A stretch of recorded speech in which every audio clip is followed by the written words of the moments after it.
What is up, guys, and welcome back to the channel. So today we're going to be reviewing and breaking down The Flash Season 8, Episode 20, or the season finale.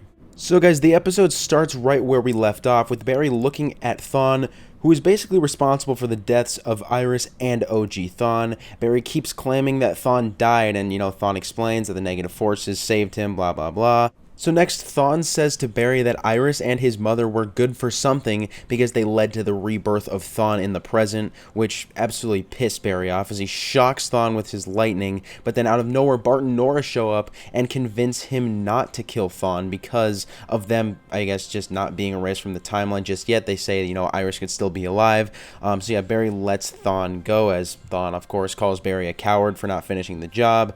Then Barry says he needs to go into the negative speed force to find out what exactly Thawne and the negative forces needed OG Thawne's body for, which, that was a pretty interesting, or earlier in the episode, it's pretty interesting to see Barry so mad like that.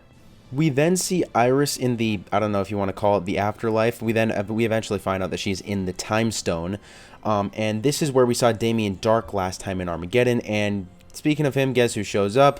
Damien Darhk, who is still dead. I guess this is just like a projection of his consciousness. Now, unfortunately, guys, this was the cameo that they were talking about. Damien Darhk was the cameo, which I didn't really find that appealing. It was, it wasn't that big of a surprise because we had already seen him earlier this season, so it wasn't totally crazy that he was the cameo. But anyways, Barry and Team Flash need to get into the negative speed force, and Meena says that she's the key to Barry going in there, obviously because her lightning is negative, as seen from when she became the negative Flash in episode 18. But then Thawne appears in the negative speed force and perceives the Armageddon timeline, as we see him in Iris and Barry's loft, and we see a picture of him and Iris, as obviously Thawne became the Flash in the Armageddon timeline. While he's there, he meets the negative forces who transform him with their powers, yet Thawne didn't exactly comply to it. So earlier when this happened, I thought that maybe they were going to eventually have Thawne like kill the negative forces or something like that, or like absorb their power. I think that would have been pretty cool to see, to be honest. But something I didn't exactly like in this scene was before Thawne was being transformed by the forces asked him how exactly he got his speed, and Thawne says, "Oh, I built the negative speed force that gives me my power, blah blah blah." And apparently they had the forces outsmart Thawne. Now, I wouldn't exactly have a problem with that if it wasn't like about the negative speed force, because Thawne is a super genius. They don't really show that anymore.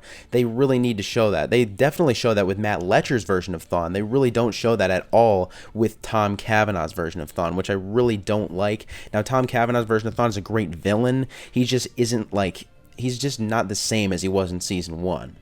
So Bart, Nora, and Barry try to go into the negative speed force with those harnesses that we saw in the trailer. I thought they'd be using those harnesses to destroy the negative forces, just like they tried to destroy the normal forces back in season 7. But turns out they were just using them to harness negative speed force energy. But they aren't able to get into the negative speed force the first time. With that said, Barry comes up with another plan to get in, which does not include Bart and Nora, which is what Meena did with OG Thawne in the last episode, with her sharing her speed this time with Barry. So next we see Joe at home, who is confronted by Jay and Joan Garrick. They come across Damien Darhk's time stone, which Darhk gave to Joe in Armageddon, and we find out Iris's consciousness is inside the stone. Now also, guys, there was a bunch of BS in this episode with Cecile and finding the positive forces. They didn't need to do any of this. When this season started, I didn't have an opinion on Cecile. I thought she was like an average character. Now I hate her, along with Allegra. They literally could have defeated the negative forces and then said that's what brought the positive forces back. There was no need for a Cecile storyline in this episode. I really was not a fan of how they did that whatsoever. She's become a terrible character this season. But anyways, Barry, with the help of Meena sharing her negative speed, gets into the negative speed force and meets the negative forces and sees Thawne getting his quote-unquote boost, if you want to call it that. The forces snap Barry back into the normal world, and then Chester gets an alert of negative speed force tachyons in the city, and Thawne appears in his all-black suit that we've known about for a few months, and the cowl did look just a bit silly, but the rest of the suit looked absolutely amazing. So next we see Thawne throwing a few lightning bolts, as we find out Thawne has the power of all of the negative forces, so he can put the power in the negative favor, turning the world into, I guess like a negative world. But then anyways, Iris is able to escape with the time stone with the help of Damien Darhk, which I guess it was alright to see him return.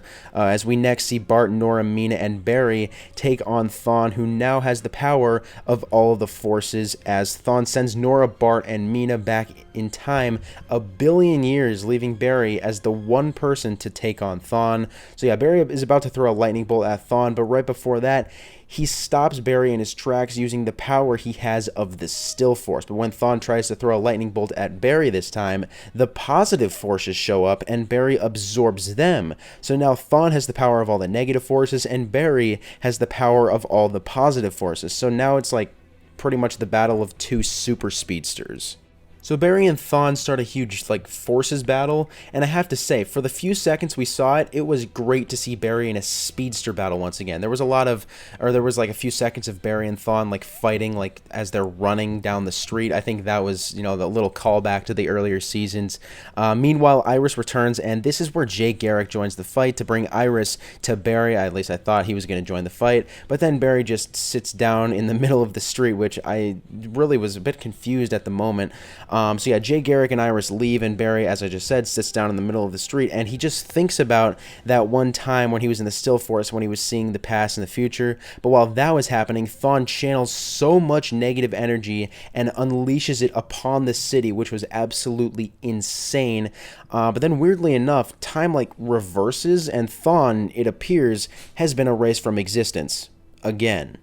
Now, what I think happened here is that Barry used the power of the still force to reverse time, which somehow destroyed the negative speed force, or yeah, it did destroy the negative speed force as seen by the ending scene of this episode. So yeah, I think that, you know, it was kind of, didn't make a whole lot of sense, but I think it definitely worked for what they were going for. So yeah, with Thawne presumably dead again, I've always thought that this would actually be like the end of the Wells version of Thawne. So what I'd really like to see next season is a Matt Letcher Reverse Flash return, and maybe even see like an origin story, and then eventually whenever the last season may be, let's hope Eric Wallace doesn't screw up what should happen with the series finale of The Flash. With less characters likely being on the show for next season, let's hope they actually do something with a possible Reverse Flash origin. I think they would actually have enough time to do that now that there probably won't be as many characters. I definitely like to see that. Now, I will say, guys, this episode was pretty good. It wasn't too bad. However, if this was the series finale of The Flash, I would be extremely disappointed. So yeah, let's hope that it's a lot better next season, if that's going to be the season finale. Of course, we're all hoping for a season 10. But whenever the last season does end up happening, let's hope it's more, you know, what the fans want. Now, we eventually find out that there is no mention of Thawne anywhere in the timeline, which obviously wouldn't make sense because Thawne was needed in order for Barry to get his speed in the first place, so that was a bit confusing. They'll probably just clear that up in Season 9 if they ever do anything with Thawne again. So yeah, then Bart, Nora, Jay all go home, as does Meena, who says she lost her speed, which probably means they don't have any plans of bringing her back for Season 9. Now, then we see a scene back at Caitlin's apartment, and I didn't actually think we were going to get a scene of Caitlin's storyline in this episode. I thought they were just going to continue that in Season 9. Now, in the scene, we see Mark open the chamber that Caitlin got into last episode, and we hear someone who sounds like Frost and apparently looks like Frost based off Mark's reaction. But when Mark asks who she is, she says, "A friend, I think." Now, this actually disappointed me because I wanted them to bring back Killer Frost. I think that would have been crazy cool.